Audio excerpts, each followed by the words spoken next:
그는 5왕을 섬겼습니다. 그리고 5번 살아남았습니다. 수백 명의 목숨이 그의 상소 한 장에 쓰러졌고 조선은 피로 물들었습니다. 역사는 훗날 그를 간신이라 부릅니다. 하지만 오늘 우리는 묻습니다. 살기 위해 간신이 됐다. 5명의 왕을 섬긴 남자 유자광. 그는 정말 악인이었을까요? 아니면 세상이 그를 그렇게 만든 걸까요? 1467년 세조 13년 겨울 함경도에서 반역이 일어났습니다. 이 시에의 난. 조선의 북쪽이 불타고 있었습니다. 그때 한 남자가 무릎을 꿇었습니다. 떨리는 손으로 상소문을 쥐고 있었습니다. 전하, 신은 미쳐나오나 역적 이 시에의 목을 베어 전하께 바치고 싶사옵니다. 세조는 놀랐습니다. 경복궁 문지기 따위가 감히 왕 앞에 상소를 올린 것입니다. 하지만 상소문의 내용은 달랐습니다. 짧고 명확한 문장, 전략적 제안, 그리고 간절한 충성. 이자는 비록 천하나 지략이 비범하도다. 그날 밤 불빛 아래 고개를 숙인 하급 무사 하나가 역사의 중심으로 걸어 들어갔습니다. 그의 이름은 유자광. 그리고 그가 걸어간 길은 피로 물든 충성의 길이었습니다. 오늘은 조선 왕조 간신 열전 8번째 이야기, 살기 위해 간신이 된 남자 유자광의 이야기입니다. 구독과 좋아요는 피로 쓴 조선사를 만드는데 큰 힘이 됩니다. 유자광. 그는 5왕을 섬겼고 5번 살아남았습니다. 하지만 그 모든 충성은 결국 피로 끝났습니다. 1439년 전라도 남원. 양반의 피와 노비의 피가 섞인 한 아이가 태어났습니다. 그의 어머니는 노비였습니다. 조선의 법은 잔혹했습니다. 노비의 자식은 노비다. 하지만 유자광의 아버지는 그를 양인으로 올렸습니다. 그래서 그는 법적으로는 자유인이었지만 세상의 눈은 끝내 그를 천한 자식이라 불렀습니다. 서당의 훈장은 그를 이름 대신 이렇게 불렀습니다. 야 얼자. 얼자 양반과 천민 사이에서 태어난 자식. 어린 유자광은 밤마다 이불을 뒤집어 쓰고 울었습니다. 나는 태어날 때부터 벌을 받은 거야. 하지만 그는 포기하지 않았습니다. 글을 배우면 배울수록, 활을 쏘면 쏠수록 재능이 빛났습니다. 한양에서 내려온 선비가 감탄했습니다. 이 아이는 장차 큰 인물이 될 것이오. 하지만 현실은 잔인했습니다. 과거 시험. 조선시대 신분을 바꿀 수 있는 유일한 사다리. 그러나 법은 차갑게 말했습니다. 얼자는 비록 재주가 있어도 벼슬에 나아갈 수 없다. 성종실록. 그의 재능은 길을 잃었습니다. 20대가 된 유자광은 절망했습니다. 나는 아무리 노력해도 세상은 나를 받아주지 않는다. 어느 밤 달빛 아래서 활을 쏘며 중얼거렸습니다. 세상은 나를 천하다고 부르지만 나는 그 위를 노릴 것이다. 화살은 관역의 중심을 꿰뚫었습니다. 하지만 어느 누구도 주목하지 않는 화살입니다. 그날 그의 마음속에 칼이 태어났습니다. 이성의 칼, 복수의 칼, 생존의 칼. 그리고 그 기회는 생각보다 빨리 찾아왔습니다. 1467년 세조 13년 함경도에서 반역이 일어났습니다. 이 시에의 난. 왕은 분노했습니다. 누가 저 역적의 목을 베어오겠는가?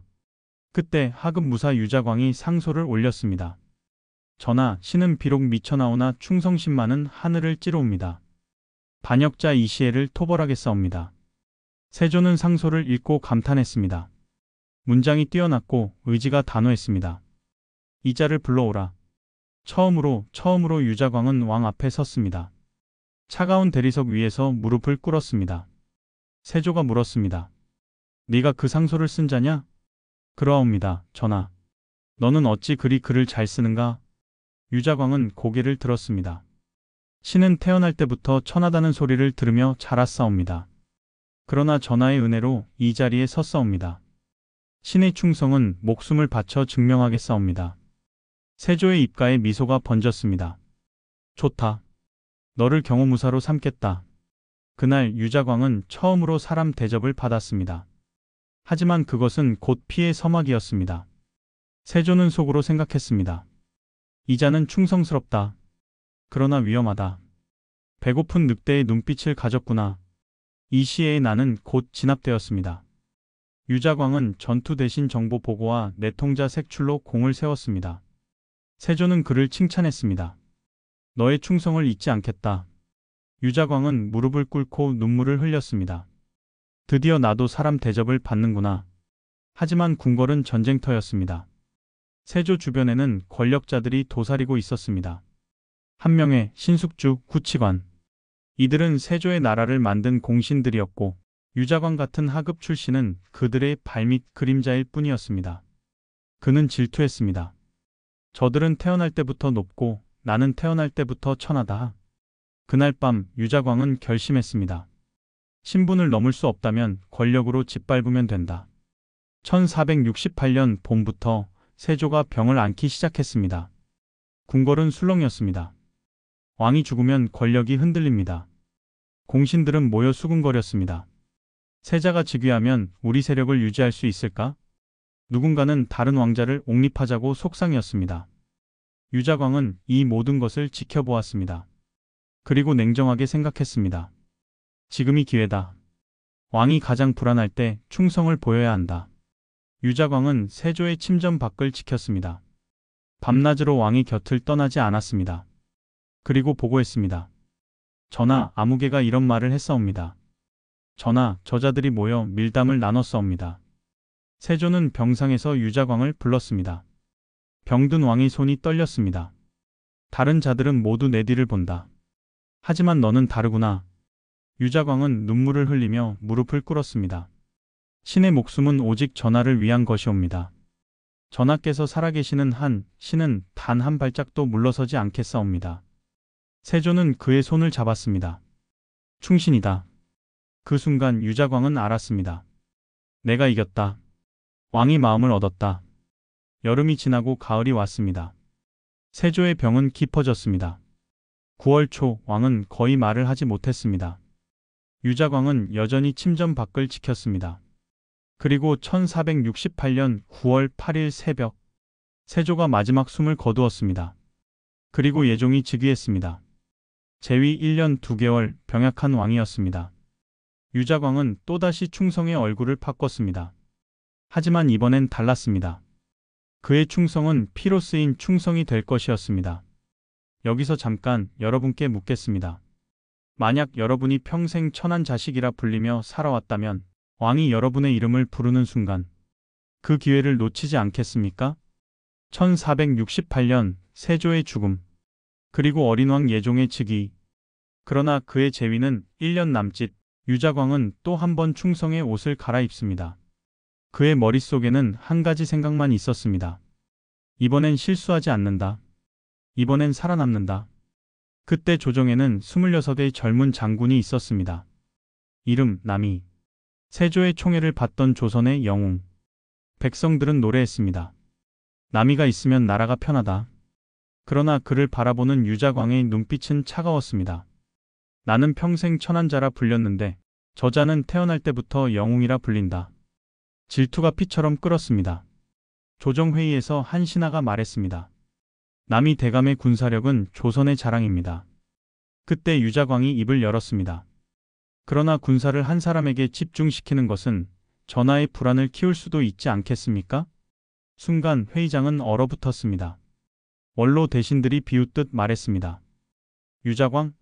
천한자가 전쟁을 논하나? 조정은 웃음으로 뒤덮였습니다. 그날 유자광의 손바닥이 피로 물들었습니다. 손톱이 살을 파고들 정도로 주먹을 쥐었으니까요. 저들은 나를 영원히 천한 놈으로 볼 것이다. 남이가 있는 한 나는 절대 오르지 못한다. 그리고 기회가 왔습니다. 예종은 병약했습니다. 남이가 북방 군사권을 쥐고 세력을 키우자 왕은 두려워했습니다. 남이가 반역이라도 일으킨다면? 그 한마디에 유자광의 눈빛이 번쩍였습니다. 왕이 의심을 품는 순간 칼은 이미 절반쯤 뽑힌 것이다. 그는 밤새 붓을 들었습니다. 살기 위해서, 그리고 올라가기 위해서. 붉은 먹물이 흘렀습니다. 그 상소가 곧 피의 기록이 되리라. 남이가 혜성을 보고 말하길 새 왕이 나타날 징조라 하였나이다. 그 한 줄이 모든 것을 무너뜨렸습니다. 예종은 분노했습니다. 남이가 감히 이런 말을? 유자광은 차분히 대답했습니다. 신이 직접 들은 것은 아니오나 여러 증언이 있사옵니다. 거짓이었습니다. 하지만 예종의 공포는 그 거짓을 진실로 만들었습니다. 그렇게 남이 옥사가 시작됩니다. 종로 한복판 군중이 모였습니다. 26의 장수가 참수당하던 날 하늘은 잿빛이었습니다. 하늘이 알 것이다. 나는 역적이 아니다. 남이의 마지막 말이었습니다. 칼날이 번쩍였고 피가 돌바닥을 타고 흘렀습니다. 군중의 울음 속에서 한 사내가 멀리서 그 장면을 지켜봤습니다. 유자광. 그는 손에 들린 술잔을 떨구며 중얼거렸습니다. 살기 위해서 그럴 수밖에 없었다. 하지만 눈물은 곧 멈췄습니다. 입가에는 냉소가 번졌습니다. 이제 내 앞을 막는 자는 없다. 역사는 이것을 무고한 충신의 죽음이라 부릅니다. 하지만 유자광은 그 사건을 자신의 재탄생이라 불렀습니다. 그날 그는 진정한 간신이 되었습니다. 1469년 예종이 급서했습니다. 그리고 13살의 소년왕이 즉위했습니다. 성종. 대비 정의왕후가 섭정을 맡았습니다. 한명회, 정창손, 홍윤성 같은 공신들이 조정을 장악했으며 궁궐은 또 한 번 새로운 피해의 질서를 짜기 시작했습니다. 유자광은 생각했습니다. 이대로면 나는 밀려난다. 왕은 어리고 공신들은 늙었다. 그 사이에 들어가야 산다. 그래서 그는 칼 대신 붓을 들었습니다. 이번엔 피가 아니라 정의로. 1470년대 초 그는 공신들의 부패를 고발하기 시작했습니다. 한명회, 권세로 백성의 땅을 빼앗고 신하를 노비로 삼습니다. 이 상소는 위험했습니다. 하지만 어린 왕의 마음에는 울림이 있었습니다. 성종은 중얼거렸습니다. 공신들이 너무 강하다. 왕권이 흔들린다. 유자광은 그 말을 들었습니다. 그래, 나는 왕의 칼이 되겠다. 성종이 불렀습니다. 네가 공신들의 죄를 고한다는 것이 사실이냐? 유자광은 무릎을 꿇었습니다. 전하, 신의 충성은 오직 왕권을 위함이옵니다. 공신들이 하늘을 찌르면 전하의 위엄은 땅에 떨어집니다. 성종은 고개를 끄덕였습니다. 유자광은 왕의 눈과 귀가 되었습니다. 그러나 공신들은 그를 용서하지 않았습니다. 유자광? 남이를 모함해 죽인 자가 또 고변을 한다. 이 자는 태생이 천하다. 정의를 입에 담을 자격이 없다. 그의 정의는 조롱받았습니다. 결국 성종은 균형을 택했습니다. 유자광을 나주로 유배하라. 그는 다시 추방당했습니다. 그러나 이번엔 달랐습니다. 그는 패배 속에서도 왕의 눈을 잃지 않았습니다. 유배지 초가집에서 그는 밤마다 상소를 썼습니다. 신의 죄는 크오나 충성의 뜻은 변치 않았사옵니다. 3년 후 성종이 친정을 시작하며 유자광을 불러들였습니다. 돌아오너라. 내가 필요하다. 유자광은 눈물을 흘렸습니다. 하지만 그 눈물 뒤에는 냉정한 계산이 있었습니다. 정의는 왕이 눈에 들기 위한 가면일 뿐 진짜 목적은 권력이다. 그는 다시 조정으로 돌아왔습니다. 이번엔 사원부 장령, 왕의 눈과 귀, 감찰의 자리. 18년 동안 유자광은 성종 곁에서 권력의 균형추가 되었습니다. 1479년 성종 10년 왕비 윤씨가 폐비되었습니다. 사유는 질투. 하지만 진짜 이유는 공신 세력과 왕실의 권력 다툼. 그날 조정회의에서 유자광은 침묵했습니다. 찬성도 반대도 하지 않았습니다. 지금은 칼을 뺄 때가 아니다. 그날 밤 그는 창밖을 바라보았습니다. 어딘가에서 울고 있을 4살배기 어린 세자. 훗날의 연산군. 나는 이 일에 손대지 않았다. 언젠가 저 아이가 자라면 그 복수의 칼날은 다른 자들을 겨눌 것이다.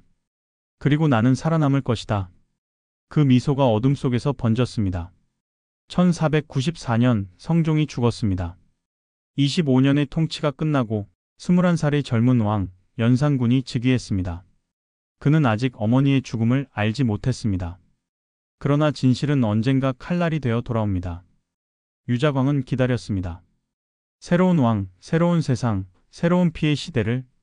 나는 또 한 번 살아남을 것이다. 1498년 연산군 4년 새 왕은 이제 진실을 알아버렸습니다. 어머니 윤씨가 억울하게 죽었다는 것, 그 배후에 공신들과 대신들이 있었다는 것.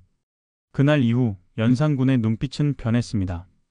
세상은 모두 거짓이다. 그 불신의 불꽃에 유자광은 다시 한번 불을 붙입니다. 전하, 사초의 선왕을 모욕하는 글이 있사옵니다. 연산군의 눈이 번뜩였습니다. 누가 감히? 유자광은 무릎을 꿇었습니다. 전하, 이 글을 보시옵소서. 김종직이라는 자가 선왕 세조를 모욕했사옵니다. 연산군은 글을 읽었습니다. 처음엔 무슨 뜻인지 몰랐습니다. 유자광이 설명했습니다. 전하, 초나라 의제는 조카에게 죽었사옵니다. 이 글은 세조께서 단종을 죽인 것을 비난하는 것이옵니다. 연산군의 얼굴이 굳었습니다. 그 잔혹한 군주가 나의 증조부 세조라 이 말이냐? 그리고 이런 글을 실록에 남기려 했다고. 그뿐이 아니옵니다. 이 글을 사초에 실은 자는 김일손. 수많은 선비들이 이를 옹호하고 있사옵니다. 이는 왕권을 부정하는 역모입니다. 연산군의 분노가 폭발했습니다. 감히 선왕을 모욕하다니. 김일손, 김종직 등의 무리가 세조대왕을 비방하고 조의를 빙자해 반역의 뜻을 퍼뜨렸사옵니다. 그 말 한마디가 피의 시대를 열었습니다. 모사화, 조선 최초의 사화, 사초 속 문장 하나가 수십 명의 목숨을 앗아갔습니다.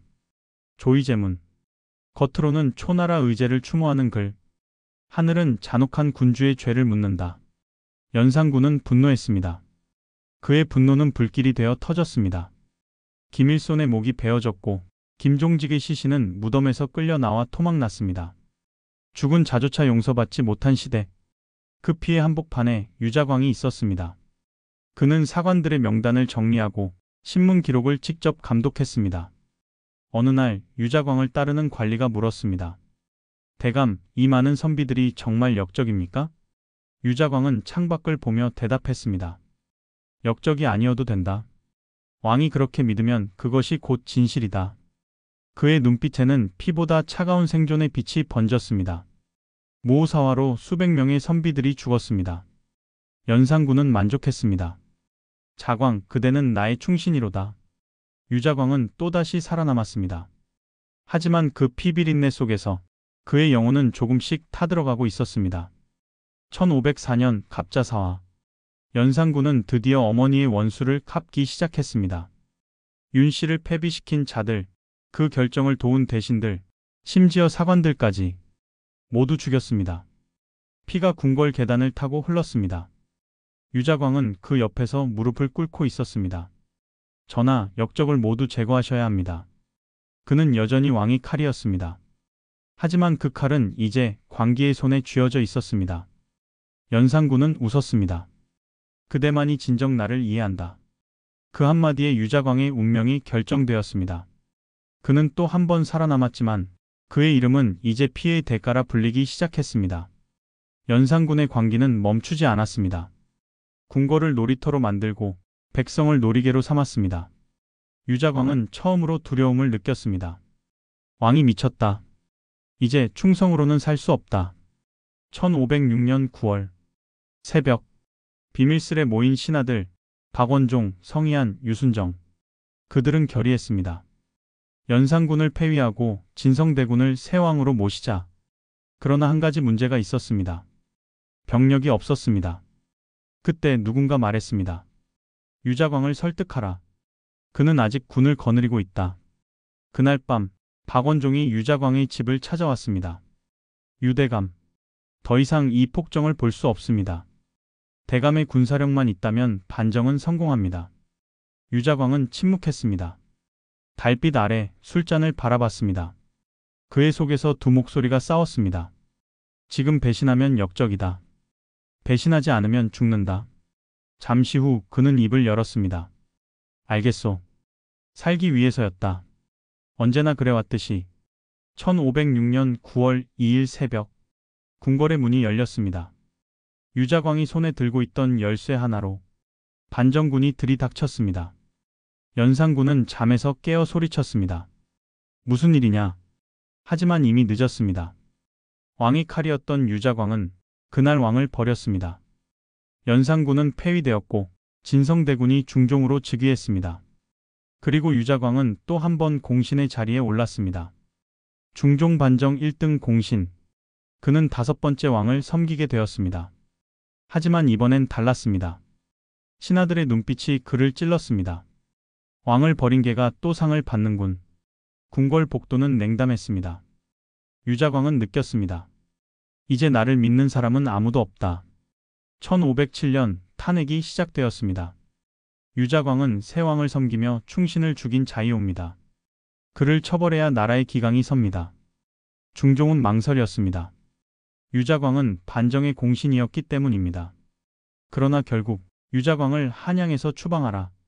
그의 마지막 추락이었습니다. 유자광은 60이 넘은 몸으로 유백일에 올랐습니다. 한양을 떠나는 길, 그는 수십 년 전 처음왕 앞에서 무릎 꿇던 날을 떠올렸습니다. 그때 나는 세상을 바꿀 수 있다고 믿었다. 이제 보니 세상은 나를 바꿔버렸구나. 1512년 포천 유배지. 눈먼 노인이 되어 그는 자리에 누워 있었습니다. 창문도 불빛도 아무것도 보이지 않았습니다. 그의 곁에서 제자가 물었습니다. 대감, 후세가 대감을 어떻게 기억하길 바라십니까? 유자광은 미소 지었습니다. 간신이라 부르겠지. 하지만 말해다오. 왕은 늘 바뀌었고 충성은 늘 피로 물들었다. 내가 간신이라면 세상은 성인인가? 그의 입술이 마지막으로 움직였습니다. 나는 살고 싶었을 뿐이다. 그는 후손들에게 자신의 무덤 위에 봉분을 쌓아 올리지 말거나 묘의 위치를 알 수 없도록 은밀하게 처리할 것을 유언했다는 이야기가 전해집니다. 그러나 역사는 아직 그를 단죄하지 못했습니다. 왜냐하면 그는 단 한 번도 거짓 충성을 한 적이 없었기 때문입니다. 그의 충성은 언제나 진심이었습니다. 다만 그 진심의 주인이 너무 자주 바뀌었을 뿐입니다. 살기 위해 간신이 된 남자. 유자광의 이야기는 여기서 끝납니다. 하지만 질문은 여전히 남습니다. 그는 간신이었을까요? 아니면 생존자였을까요? 오늘날에도 유자광은 존재합니다. 권력자에게 아부하고 약자를 짓밟으며 정의를 외치되 마음속엔 생존을 꿈꾸는 사람들. 우리는 그들을 비난합니다. 간신 같은 놈들. 하지만 말입니다. 만약 여러분이 유자광이었다면 그 칼을 들지 않았을 자신이 있습니까? 역사는 승자의 기록입니다. 유자광은 패자였기에 간신으로 기록되었습니다. 그러나 승자들이 만든 신분의 벽이 그를 그 자리에 몰아넣은 것은 아닐까요? 정의와 충성은 언제 악으로 변하는가? 유자광은 이렇게 답할 겁니다. 정의는 왕이 눈에 들기 위한 가면이었고 충성은 살아남기 위한 도구였다. 피로 쓴 조선사, 조선왕조 간신열전 제8편 유자광 편이었습니다. 다음 화에서는 조선 중기의 또 다른 괴물, 기만로, 왕족마저 죽인 권력의 화신 이야기를 전해드리겠습니다. 구독과 좋아요는 더 좋은 역사를 만드는 힘이 됩니다. 감사합니다.